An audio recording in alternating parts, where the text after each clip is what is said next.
তারা অসুস্থ হয়ে অবসাদ ভাল লাগে না, কেমনে কাটাবে? নবীজি বলছেন তাদেরকে তালবিনা বানায় খাওয়াও, এটার দ্বারা তাদের অন্তরে শান্তি হয়ে যাবে আর কিছু কিছু বাহ্যিক দুশ্চিন্তাও দূর হয়ে যাবে। নবীজি নিজে আমাদেরকে শিখিয়ে দিয়েছে।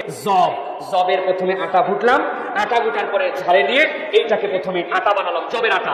এরপরে প্রয়োজন মতো ওই খামিরের জন্য দুধ দিলাম। 1 নম্বর জবের আটা, 2 নম্বর দুধ। মিষ্টান্ন বানানোর জন্য এর মধ্যে পিওর মধু দিয়ে দিলাম। এইটা দিয়ে একটা সুন্দর খামির বানায়া আস্তে আস্তে করে তাকে সকাল সন্ধ্যা খাওয়াতে শুরু করলাম। নবীজি বললেন এইটা যখন কেউ খাবে, মুজিম্মাতুল্লি ফুয়াদিল মারিদ, এটা হচ্ছে অসুস্থতার জন্য তাকে প্রশান্তি এনে দিবে আর বাহ্যিক কিছু দুশ্চিন্তা তার দূর করে। যাদের কোষ্ঠকাঠিন্য, বাথরুম ক্লিয়ার হয় না, উনি প্রশান্তি হয়, তারা যদি এইটা খান উপকার। পেটের মধ্যে পিত্তথলিতে যদি কারো পাথর হয়ে যায়, এইটা যদি কেউ টানা 15 দিন খায়, তার পিত্তথলির পাথরটাকে আল্লাহ উপশমের ব্যবস্থা করে দিবেন। কারো যদি নিজের ডিসেন্ট্রি হয়ে যায় আর পুরাতন আমাশয় ভালো হচ্ছে না, জবের ওই জাউযুক্ত মানে জবের ওই আঁশযুক্ত কেউ যদি এই আটা খায়, আল্লাহ তাকেও সুস্থতা দান করে দিবেন। এটা সুন্নতে নববীর চিকিৎসা, তিব্বে নববী।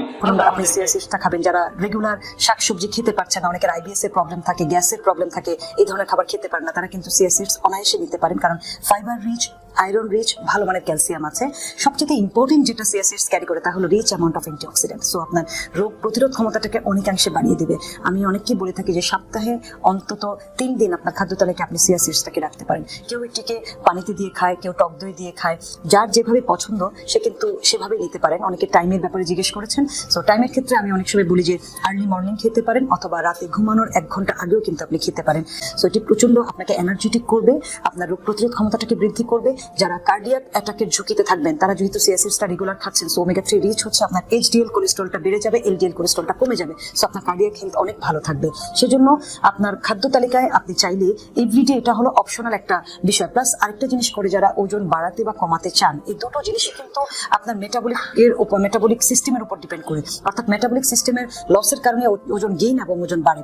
আপনি যখন মেটাবলিক সিস্টেমটাকে বুস্ট করতে পারবেন, তখন কিন্তু অটোমেটিক্যালি ওজন কমানো এবং বাড়ানো নিয়ে টেনশন করার কোনো কিছু হয় না। আপনার দৈনন্দিন খাদ্য তালিকার সাথে আপনি তখন এই সিয়াসিডসটাকে ইউজ করতে পারেন আপনার মেটাবলিজমটাকে বাড়ানোর জন্য। বিষ্ণু সাল্লাল্লাহু আলাইহি ওয়াসাল্লাম মধু খেতে বলেছে। মধু খাবেন। আল্লাহ রাসূল সাল্লাল্লাহু আলাইহি ওয়াসাল্লাম মধু খেতেন। মধুর মধ্যে ফ্রুকটোজ আছে, এটা স্বাস্থ্যের জন্য খুব ভালো। ফ্রুকটোজ, মধুর মিষ্টি খুব একটা ক্ষতি করে না, যেহেতু এটাতে আছে ফ্রুকটোজ। আল্লাহ আমাদেরকে শরীর গরম রাখার জন্য মধু দিয়ে দিলেন। মধু এত ভালো কেন? এর কারণ মৌমাছি ফুলের রস, ফলের রস, বনাজি গাছ থেকে রস, ঔষধি গাছ থেকে, হার্বাল গাছ থেকে রস সংগ্রহ করে বিধায় মধুকে এত সমৃদ্ধ করে দিয়েছে কে? এখন মধু শুধু মানুষ খায় না, গায়েও লাগায়, বিউটি কেয়ার। আবার মধুর মধ্যে একটা ন্যাচারাল লিকুইড আছে, এটার নাম প্রোপেলিস। এটা হচ্ছে ন্যাচারাল অ্যান্টিসেপটিক। কাটা জায়গায় মধু লাগাই দিলে ঘা তাড়াতাড়ি শুকায় যায়। দ্বিতীয় বিশ্বযুদ্ধে তখন তো এত অ্যান্টিসেপটিক মলম আবিষ্কার হয়নি, তো তখন আহত যোদ্ধাদেরকে তাদের ঘা সারাবার জন্য তারা ওই ঘায়ের জায়গায় মধু লাগাই দিত। Natural antiseptic propolis. লাগাতে দেরি, ভালো হইতে দেরি। এই বাতের ব্যথা যেখানে, ওইখানে যদি মৌমাছি কামড়ায় দেয়, ব্যথা ভালো হয়ে যাবে।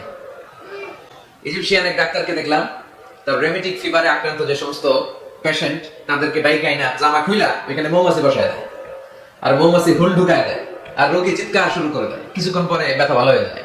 তো এরকম অনেক কিছু দিয়ে আল্লাহ মধুকে সংরক্ষণ করেছেন। এবং কোরআনে আল্লাহ তাআলা 2টা জিনিসকে শিফা বলেছেন। এক হচ্ছে কোরআন, ওয়ান্নাজুলু মিনাল কুরআনি মা হুয়া শিফা, কোরআন নিজেই শিফা। আর হচ্ছে মধু। মধু আর কোরআন, এই 2টা ছাড়া আর কোনো জিনিসের ক্ষেত্রে আল্লাহ শিফা শব্দ ব্যবহার করে নাই।